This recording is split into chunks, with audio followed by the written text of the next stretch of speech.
I am going to introduce our speaker, who is Miss Melissa Thomas.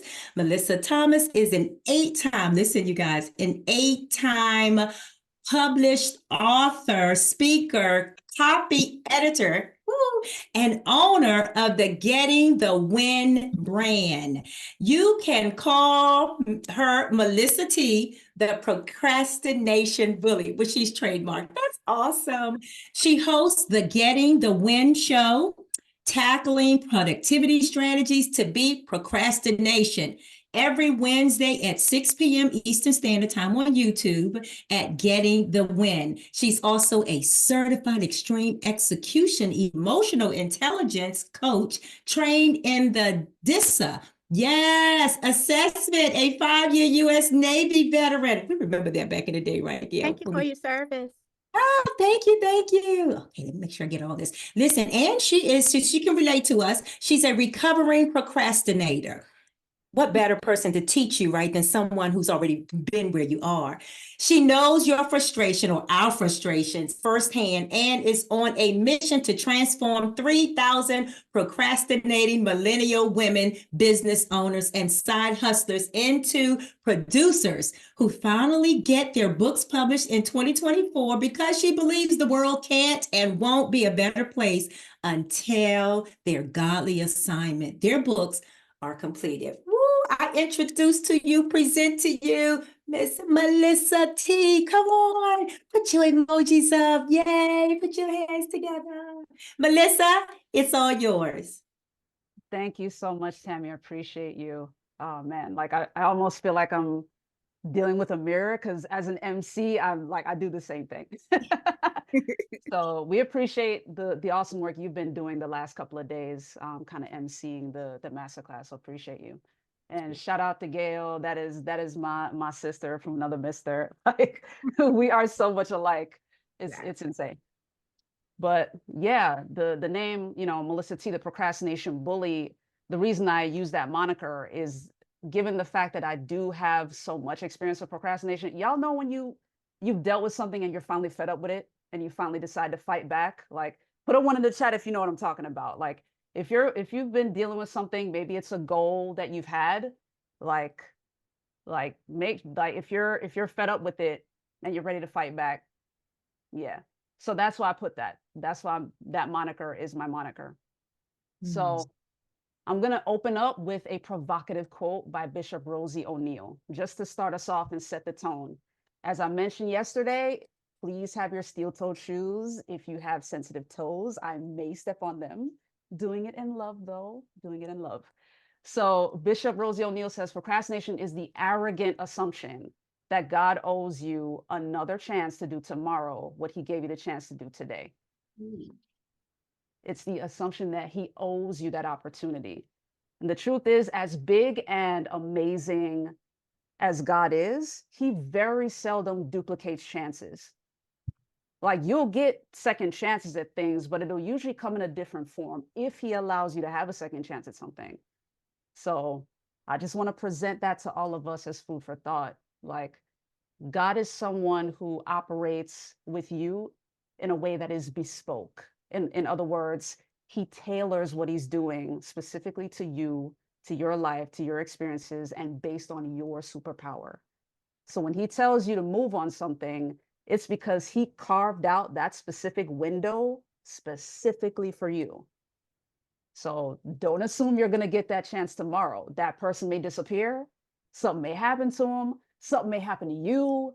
Something may happen with the resource. You never know. So I just want to open up the conversation with that. So I present you guys with the question, are you a recovering procrastinator? If that's the case, put a one in the chat too. Like it's a safe space. We keeping it real. If that's you, if you're a recovering procrastinator, it's okay. You're in good company. I've been one my entire life. And this is the calling that God gave me. Because I was like, okay, well, who's my target audience for editing and for coaching? He was like, talk to procrastinators.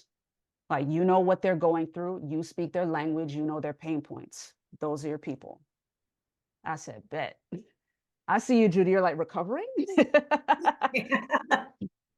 I feel it's all right. That's the purpose of tonight. We're going to move you into the recovery point. And in terms of me, hey, recovering. The procrastination bully is somebody that is learning out loud. Okay. I'm not at the top of the mountain looking down at y'all. I'm pulling you with me as I go up. The price of procrastination. I just want to let you guys know procrastination is not a victimless crime. Okay. There might be times when, if procrastination is something you struggle with, you might have, tell yourself like, it's all right, I can put this off till tomorrow, whatever. I promise you, it is always a domino effect. And let me share one like very indelible story with you.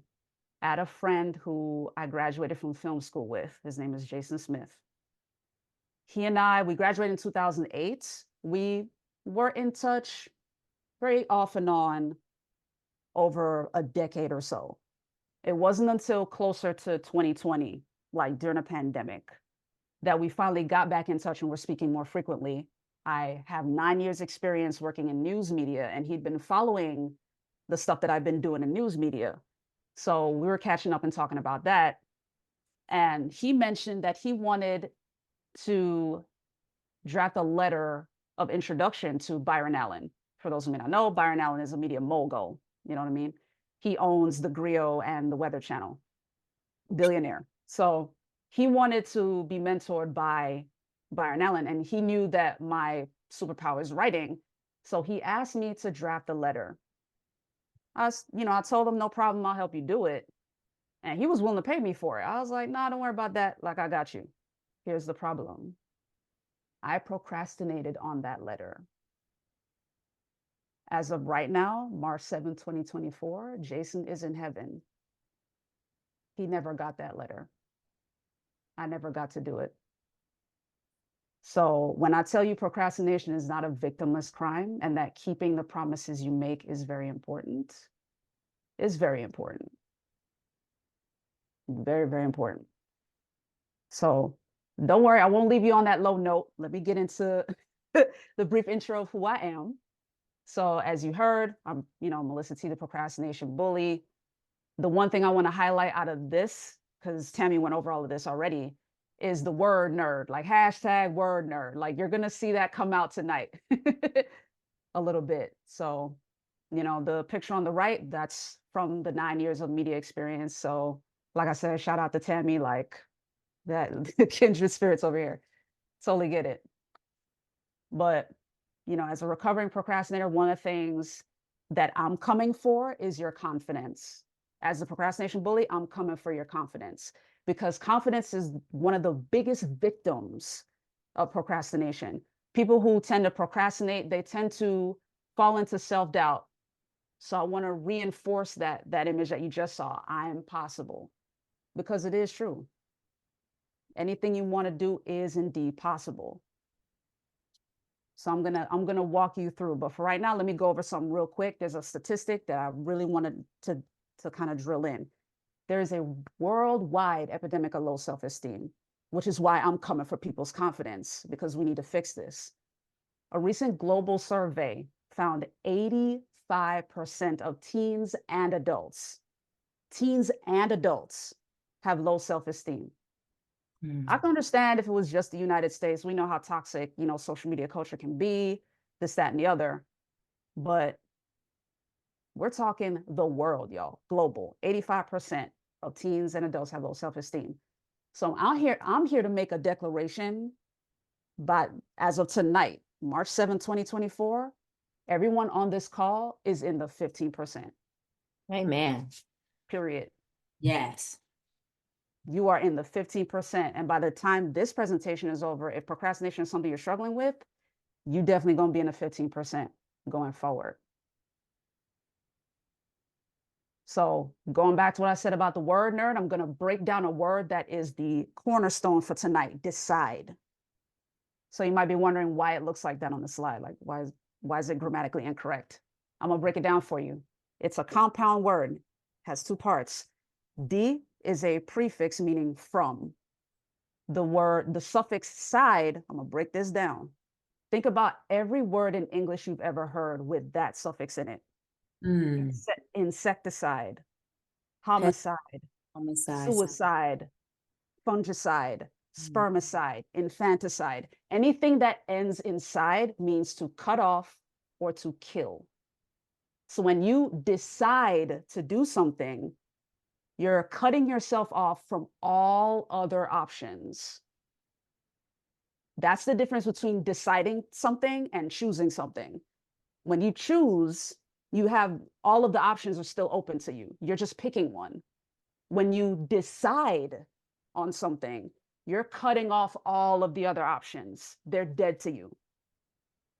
And Mm. if you want to overcome procrastination on a consistent basis, you have to become merciless with your choices.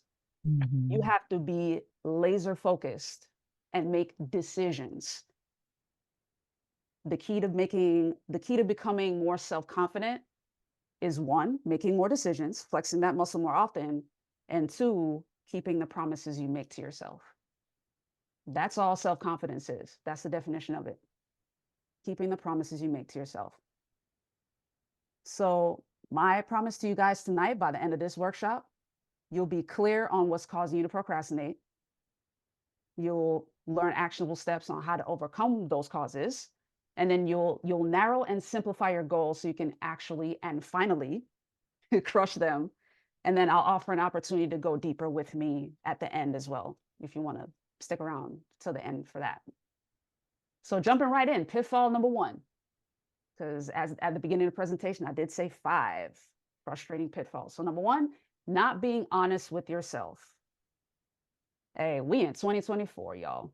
We are busy being busy. One thing that, Gail likes to say is, life is lifing, right? Life is lifing. But doing the inner work, it's front heavy and it takes more time than you might be comfortable with giving it. But once you dedicate the time to doing the inner work, everything else becomes easier.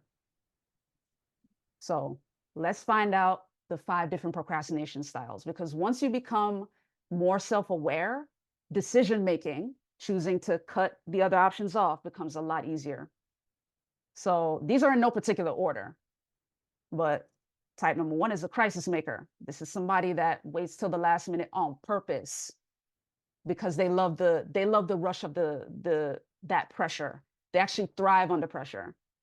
Now, the motive behind that is typically pessimism or fear of boredom. So that's how that works. If that's you, put a 1 in the chat. I'm gonna number all of these, but if you identify as a crisis maker, you like procrastinate on purpose because you like the rush. Yeah, you can put a 1 in the chat. I saw like some praise hands. I saw that. So it's okay. So the solution for this one is, I'll go into it in the very next slide. I present 6 questions, the 6 spokes of an ID wheel. I'm going to help you bookmark this. Questions 2 and 3 are going to be for you. If you identified as a crisis maker, questions 2 and 3 on the next slide are going to be for you. So for now, we're going to go to the busy bee. This is the octopus. This is the person that is doing way too much. Your arm is, you have arms in everything. You're doing 50 million things because you're great at it and because the motive is fear of discomfort. There's some things you're running from, whether it's a trauma, it is a loss, it is an uncomfortable conversation you need to have, an uncomfortable activity you don't want to do, whatever the case may be, you will attach another activity as a substitute for that thing you're running from and just let it pile on simply so you don't have to face whatever the uncomfortable thing is. The solution for that is to get a confidant, or quite frankly, the heavy T word, a therapist. That way you can unpack whatever those uncomfortable things are that you're running from. Because once you face those, it's a lot easier to face yourself and face your day. Plus, that'll open up breathing room in your schedule because you're not then on autopilot assigning new things in your schedule. You know what I mean? Once you do the inner work, it's a lot easier to process what's going on.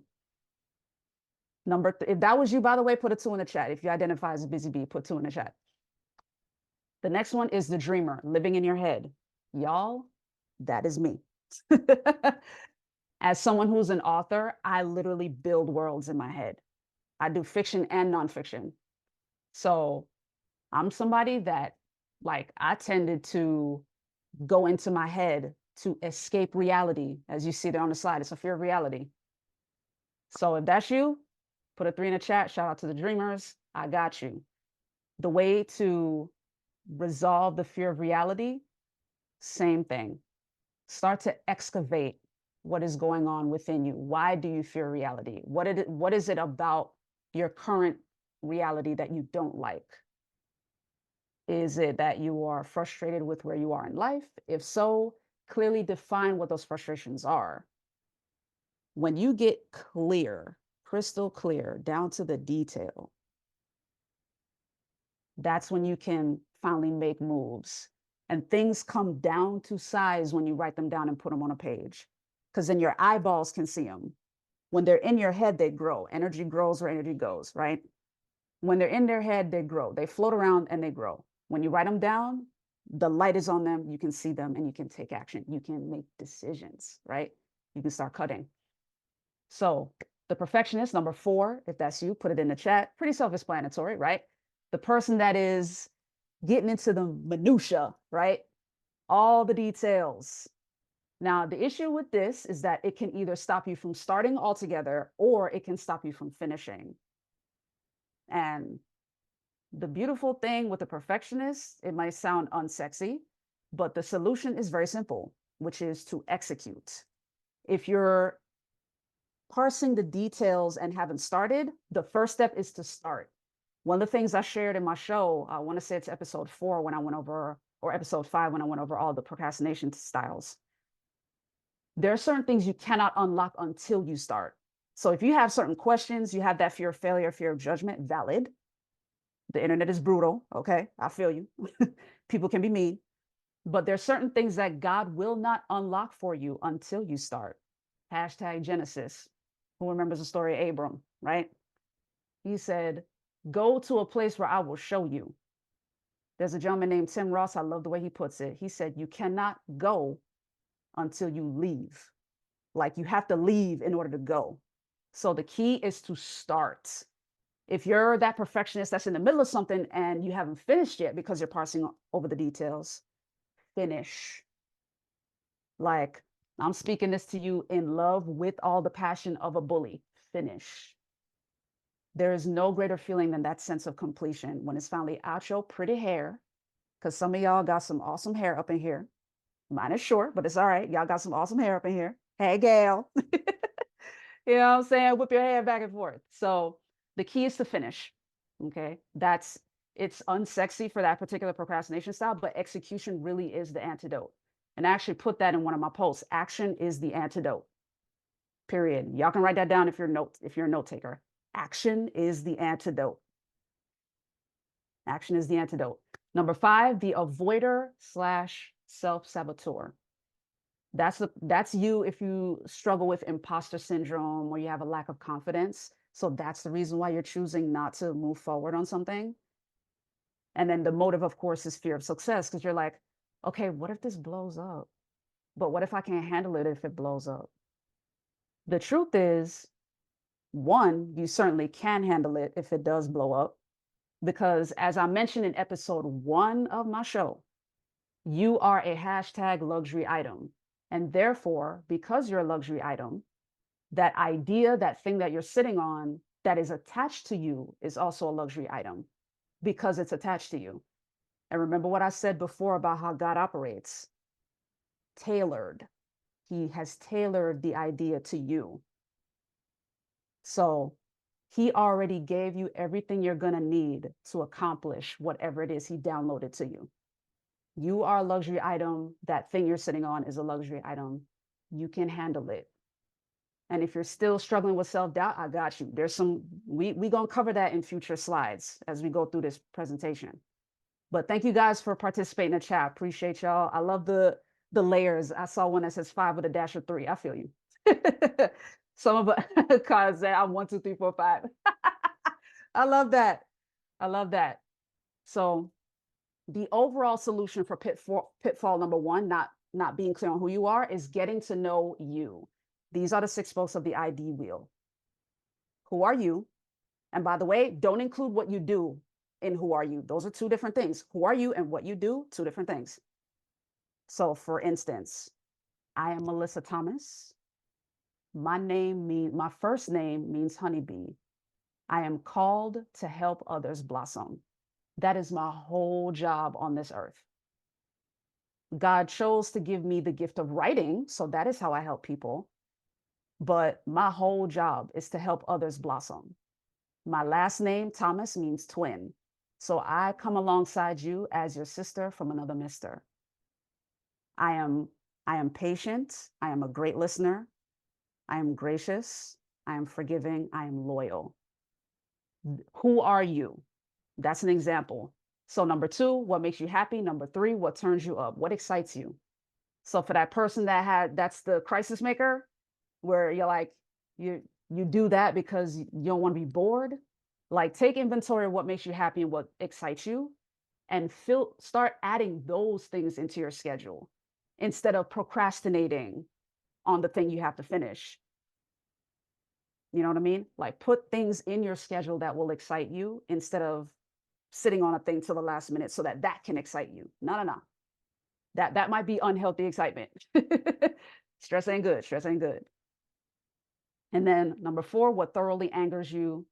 5, what are your triggers, good and bad? And 6, what are your core values? And don't worry, I'll give these to Gail. That way you guys have access to them. But I do want to continue forward a little bit because I'm looking at the time, y'all. Pitfall number 2, not being clear on what you want.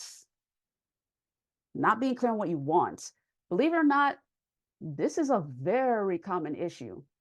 Some of us think we know what we want, but we kind of don't. If we're being real, we're not always clear on what we want because there's a lot going on, and it's easy to become distracted in the internet age and in the social media age, in the age of constant scrolling, right? Constant comparison. So the key is to become clear on what you want. So here's what you need to know. Procrastination isn't about time management. It's emotional management. If you noticed earlier when I was talking about all of the different procrastination styles, what's that one thing we saw in common with all of them? They all had to do with emotion. I didn't mention time in any of them other than the last minute thing, right? It's all about emotional management. So on the bottom of the slide there, I have a link to the flight assessment, which is the DISC assessment. That's the assessment I have the certification in. But once you become self-aware, if you take the flight assessment there and become self-aware, not only will you see the results of who you are when you do that assessment, it's a 19-page report, y'all. You're going to learn how you tick, and you're also going to learn how to treat others and how they need to treat you. That way you learn the language of how to clearly communicate your boundaries. And we're going to get into boundaries in a minute. So as we wrap up number 2, what do you really want? And here's how you can get there. Think about your 2024 goals. We've already started working on it as part of the masterclass. Maybe you came into the masterclass already knowing what they are. But I want you to survey them. Are they yours for real? Or did someone else or some other circumstances influence you to claim them as yours? Did some consequence cause you to say, like, all right, I'm gonna have to do this, but it's not necessarily what you really want? If you take a survey of all of your goals, make sure you take the time to do this. Take a survey of all of your goals. If they're not genuinely yours, if they're a result of some circumstances or somebody input them into you, they influence you, chop them. Like, we're trying to make your schedule more breathable. Chop them if they're not yours. Because again, God is a tailor. So anything anybody else adds to you isn't necessarily from him. It could just be from them, right? People impose their will on us all the time. So the solution for pitfall number 2, not being clear on what you want, tighten the targets. Tighten the targets. So again, revisit your goals. Now, I want to do a reframe here for goals. Consider them as input objectives and build them out from there. So here's the difference between a goal or a task and an input objective. We can have, say, for instance, you can say you want to grow your social media following to 100,000 subscribers, right? That that is a goal. That's the big thing. So then the tasks now would be feeding into that. If there's any task that doesn't directly feed into getting 100,000 subscribers, chop it. You know what I mean? And one of the things that Gail was saying about this masterclass is to help you break your goals into quarters. So when you start clustering all of your tasks on your to-do list into like big objectives, then you can start saying, okay, I can chop this one because this is not important, chop this one because it's not important, and start to schedule them out. Maybe the big ones, you're like, okay, I don't need to do this big one right now. Let me move that to third quarter. This one definitely can wait. Let me move it to 2025.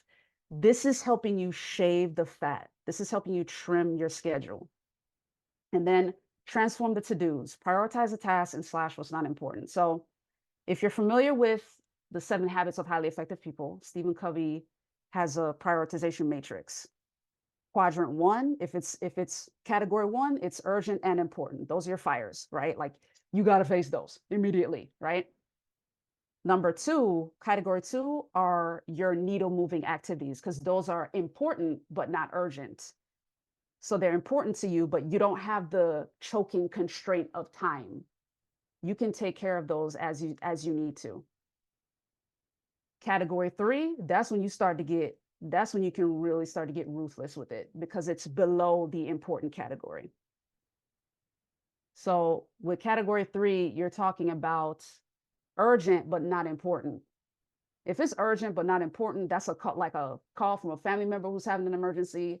So it's their emergency, so it's urgent for them. It's not necessarily urgent for you, but it's important to you because it's a family member.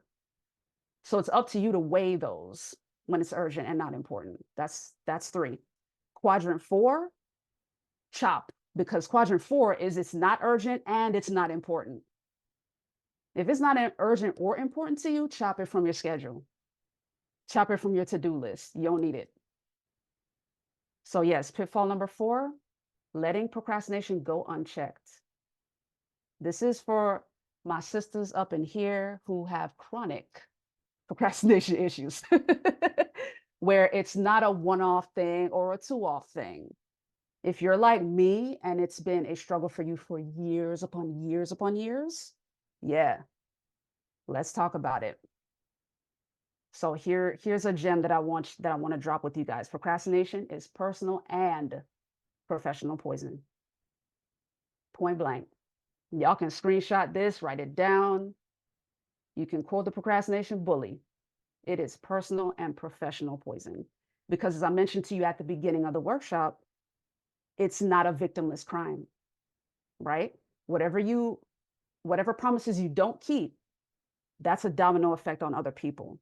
And it causes an effect on you because then you don't see yourself as highly as you should. So here's a key difference now in terms of delay.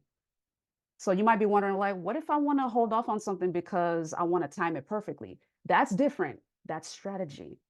Deciding to delay based on to gain an advantage, that's strategy. Procrastination is deciding to delay based on something that doesn't serve you. If you're deciding to just either veg or you're deciding to eat real quick, like binge eat, hey, I'm talking to myself on that one, like comfort eater over here. So I get it for those who deal with that. But just know that difference. When you're choosing to delay, take inventory of why you're delaying. If you're timing something to get an advantage, that's strategy, no problem. Like Gail is the bomb at that. Like she's a dope strategist. But if you know the thing you're choosing to do instead of what you need to do does not serve you, that's procrastination. And you're choosing to cut yourself off from the flow of abundance in favor of something that doesn't serve you. So the reason I point that out and phrase it that way is, remember what I said earlier, you are a luxury item. You have to remind yourself that you are a luxury item. The goal you have is a luxury item because it's attached to you. You are entrusted to complete it. So if you are a luxury item and you consider yourself that, would you truly do something that doesn't serve you? Think about anything in your life that's high end. If you drive a high end car, if you have a high end purse, if you have a dope phone, hello, them iPhones mad precious right now, right? What do we do with our phones? We put them in cases, right? Anything that is high end, we take very good care of it. That is what I'm imploring you to do as your sister from another mister, as a procrastination bully. You are a luxury item. Take care of yourself. The solution for this particular pitfall is boundaries. Okay? Create boundaries for yourself and for the people in your life. Okay? If procrastination is something that is chronic and you've let it go unchecked for all these years, boundaries is the solution. And when you set the boundaries for yourself, you're going to have to attach consequences to them. If I don't finish this in the next 2 hours, like I promised myself I would, I'm not going to get to watch that Netflix show. Sorry, I'm just going to have to go to bed without it. If I don't accomplish this task by the weekend, like I promised my friend I would, I'm just not going to be able to go on that girls' trip. You know what I mean? Like, assign consequences that are important to you that will push you to get the thing done. And then for the people in your life, sometimes it's the folks at work. Sometimes, like anybody that still works a corporate job, y'all probably know you'll be in the middle of tasks and then more tasks get piled onto you, right? Like you're just like, good Lord, I didn't even finish the last thing you asked me to do, right? Sometimes, and there are examples of this. One such example was a young lady who she works in like a open floor plan thing. She has a cubicle. What she did was she printed off a simple note and put it on the wall just outside of her cubicle. She said, I have no self-control. If you see me working, please don't interrupt me for a conversation or else I'm going to stop and talk to you. Sometimes it is as simple as that. Make the boundaries known. If you're somebody that's social, like, hey, y'all, I'm going to go into focus mode for the next 2 hours. Like, if you see me at my desk, please don't interrupt me. Please and thanks. Sometimes you got to do that. If you have a family member that you know, when you see their name on your phone, you're like, oh, crap. This is going to be at least 1 hour because they talk a lot. Just express the boundary. Like text them back like, hey, sorry, I missed your call. I'm in the middle of something. I'll get back to you. Communicate the boundaries. You can be loving with it. You don't got to be rude about it, but boundaries are important. Pitfall number 4, having an incorrect perspective on the thing you got to finish. Because if you don't like it, you're not going to want to finish it. The way you view a thing determines how you do the thing, which impacts the fruits of the thing. Okay? You can screenshot this too. Like, the way you view a thing determines how you do the thing, which impacts the fruit of the thing. Everything is connected to attitude. If it's something you don't feel like doing, you'll maybe take longer to do it, or you won't put 120% into it. So the outcome is like, it's not the 100% best that you could have put into it. So there are a couple of quotes I want to present to you about perspective. Number 1, disruption follows intention. Shout out to Dr. Myron Golden for this. If you're in a situation where you've set good intention, you want to do something, and all of a sudden you're encountering a lot of roadblocks, don't worry, you are still on the right path. How many can acknowledge, like, put a 1 in the chat if this is you, where you started something, you set good intention, disruption happens, you encounter a lot of opposition, you're like, did I miss God? Like, was this a thing I was supposed to do? Like, maybe this wasn't me. Here's the thing, it likely is exactly what you're supposed to be doing. Genesis chapter 1, in the beginning, like, God created the heavens and the earth, right? What happened after that, though? Then there was darkness. It was dark and void, right? That was the disruption. And then we get into the 6-day process. So disruption always follows intention, literally always. Don't use that as a means to pause. Use that as confirmation to know that you are in fact on the right track. Keep going. If you put it down, pick it back up. You're on the right track. This is me letting you know you good. Keep going. And then discipline is the ultimate form of self-love. I wanted to share this quote because this week, the whole theme of this week was discipline. It's the ultimate form of self-love. So for those of us who groan at the word discipline, I promise you, it is the ultimate form of self-love. You know what all discipline is? You know what it is? It's literally you keeping your boundaries. That's it. The boundaries you've given yourself and you keep them consistently, that's discipline. I'm going to wake up 5:30 a.m. every single morning to go on my 30-minute walk and habit stack. During my walk, I'm going to spend time with God. When I come back, I have my accountability call or whatever your 6 a.m. looks like, right?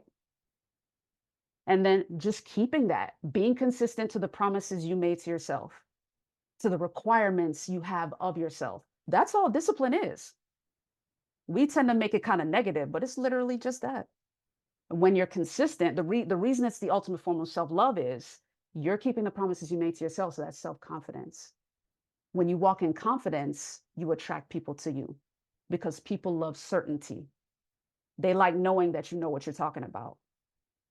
When you know you can deliver results because you've delivered results to yourself in your own life, they'll come behind you. Like, yo, I like what she's talking about. She's speaking truth. I want to support her. So yeah, ultimate form of self-love. The solution for this, if you're, if this is an issue for you, accountability. If it's something you really don't feel like doing, like it's taking too long, you're sitting on it. Option number one, set a time limit for yourself, call an accountability partner or a friend, tell them what the time limit is and have them call you at the end. Like, okay, I have this presentation to do. I don't want to do it, but I'm giving myself 2 hours. Can you please call me back at the 2-hour mark? If I finish it before 2 hours, I'll call you and let you know it's done. But if you don't hear from me in 2 hours, call me. That's a way to hold yourself accountable to finishing it, especially when it's a slog and you really don't feel like doing it. Option number two, coordinate a work Zoom. Like this became a huge thing recently. I started seeing YouTube ads about it. I said, okay, somebody done turned this into a business model.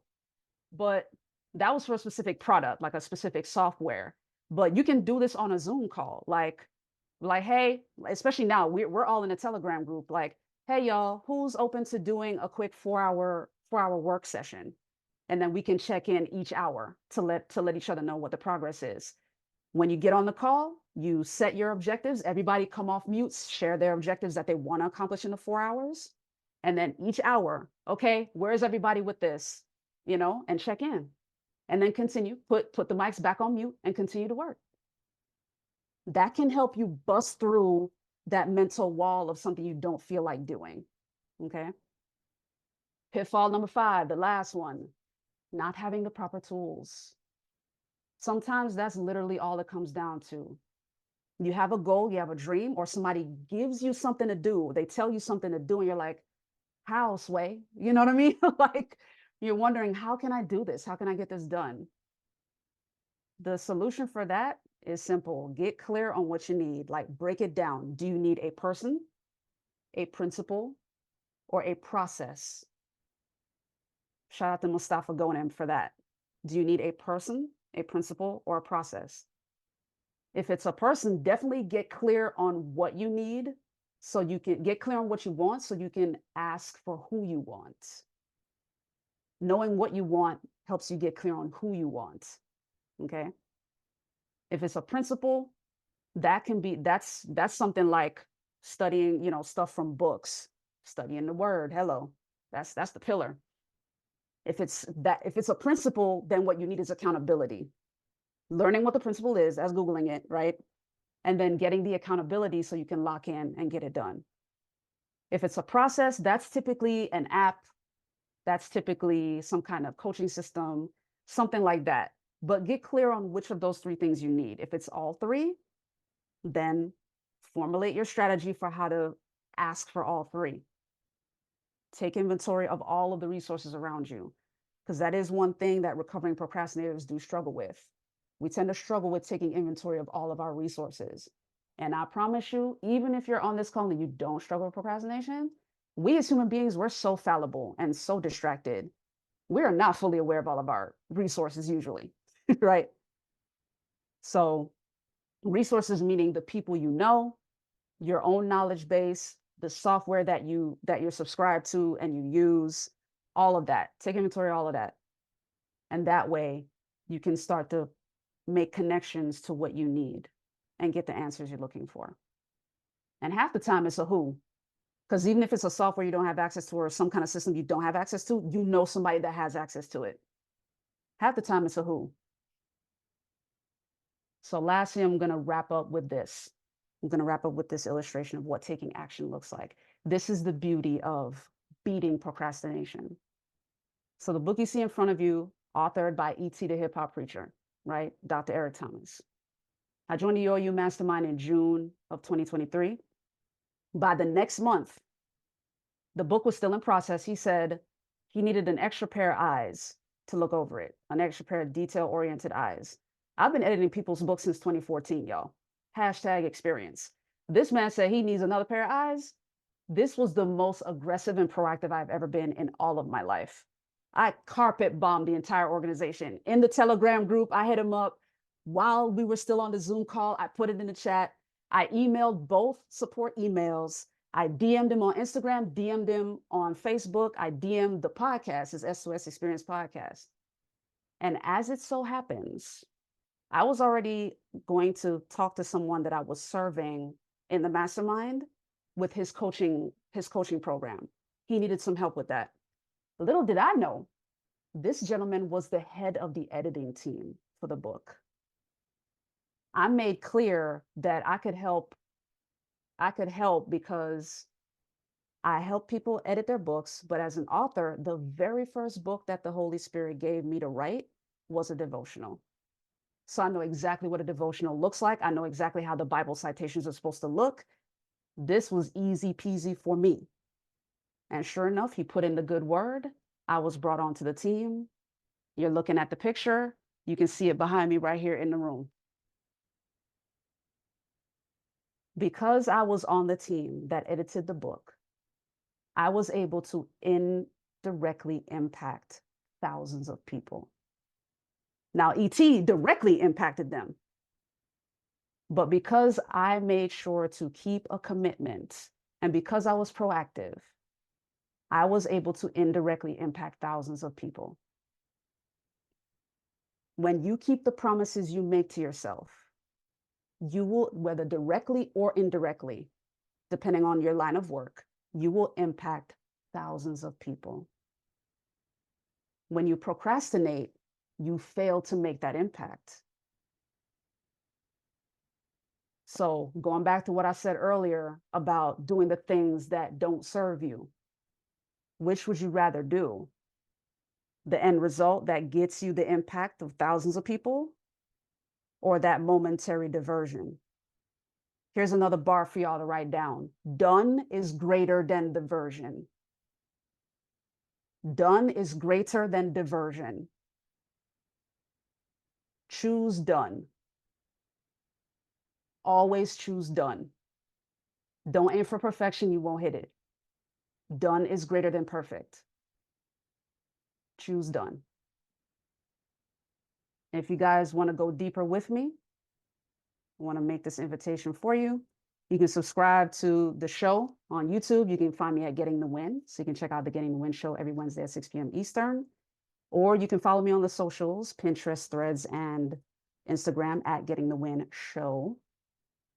But I do have a workshop coming up, the Crushing Q2 workshop. If you're interested in getting on the waiting list for that, just shoot an email with Q2 in the subject line to info@melissathomas.co. It's going to be a 3-day workshop experience happening from 7 p.m. to 9 p.m. Eastern each night, April 9th to the 11th, if you're interested. And lastly, if you're somebody that maybe you're itching, you can't wait till April, and you really want to get something done, you feel you have a block, I do offer VIP days. So if that's something you want to do, that opportunity is available to you as well. You're going to obviously break through whatever walls you have. Like, I will help you excavate and get clear on all the stuff that I shared with you today in terms of the pitfalls. Like that deep work, I will walk you through all of that deep work so you can be off to the races, clean and clear. But that is my time, y'all. And hopefully this helped you guys. Hopefully this helped you break through even the blockages for tonight so that we can be in that 15%. Like I said, I'm coming for your confidence, y'all. Thank you for your time. Oh my gosh, Melissa, that was so fire. That was amazing. It was well worth the wait. And we are right on 7 o'clock. But I just want to ask quickly, does anybody have a question for Melissa while we have her here? No questions? Okay, so Melissa, you're gonna get us the slides, right? And we'll share that with everyone. And thank you so much. That was so amazing. I wrote so many notes, like my page in my workbook that I hope everybody was using is absolutely full. And I wish we had more time so that we can go over some of this stuff, but it's all good. We will get to talk about it at some point. So guys, yeah, I guess Tammy, I'm gonna let you pray us out and we're gonna wrap it up. That was so good. Okay, great. Thank you so much, Melissa. Amazing. I mean, I think we're just marinating now, right? So we're going to let all of this marinate. We'll come back tomorrow. So be ready at the beginning. Not tomorrow. That's right. Tuesday. Oh my, time flies when you're having fun. So listen, thank you for being patient with us. We're over by a few minutes, but Melissa, oh my God. I was hooked on the first line there. I was like, oh my goodness, this is amazing. With it, yeah, I love it because I'm like, yeah, I'm the note taker. Okay. It was that quote from Bishop Rosie O'Neill. Oh my God. So yeah, I won't go there to take up the time. And But Melissa, just let me let you know, I'm a luxury item. It's gonna be a sticker. I'll give you the credit, but it's gonna be a sticker. my goodness, my goodness. Yeah, so you guys, I mean, listen, follow Melissa, join in. Melissa, thank you so much. This has been such an honor. It has been really, I feel like, oh my God, we're really on to something here, Gail. So thank you so much. You guys stay with us. We're on a drive, on a journey. So buckle up. This is just the beginning, the procrastination bully. Yes. Can we just again give her a little shout out again, a little hand, a little emoji? Thank you, thank you, thank you. So, you guys, we're gonna go ahead and end. It's 7:03. Gail, we want to be very punctual, right? We have set these disciplines. Okay. So until next week, Gail, do we have anything else? We're good? We are good. Just make sure you put your goals in the Google Docs. I'll be monitoring. The team will be in, and we'll reach out to you if we don't see them by the end of the day.